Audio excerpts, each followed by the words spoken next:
معنا نهج حياة جئنا تبصرة عن كل ضلال أعددنا بضع رسالات تحمل نورا للأجيال. فلا تجعلوا للہ اندادا وانتم تعلمون، اور تم اس بات کو جانتے ہو.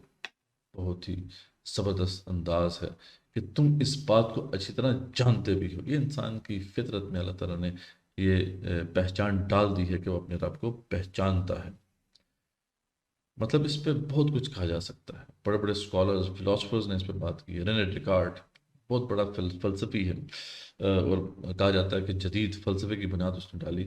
وہ خود یہ کہتا ہے کہ اگر ہم اپنے ذہن میں یا اپنی فکر اور سوچ میں جتنے بھی حقائق ہیں جن کا ہم نے ادراک ہوا ہے، ان کو اگر ہم انالائز کریں تو باقی سب پر تو شک کیا جا سکتا ہے، لیکن دو بڑے حقائق ایسے جن پہ کوئی شک نہیں کر سکتا.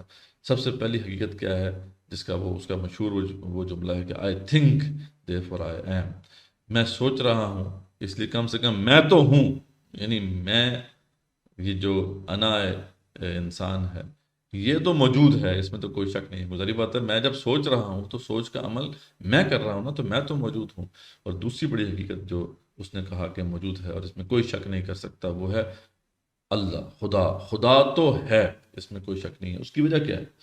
وہ کہتا ہے کہ آج تک ہم نے جو کچھ بھی دیکھا ہے، جس چیز کا بھی مشاہدہ کیا ہے، وہ فانی ہے، ٹھیک ہے، وہ امپرفیکٹ ہے، وہ ختم ہونے والی ہے.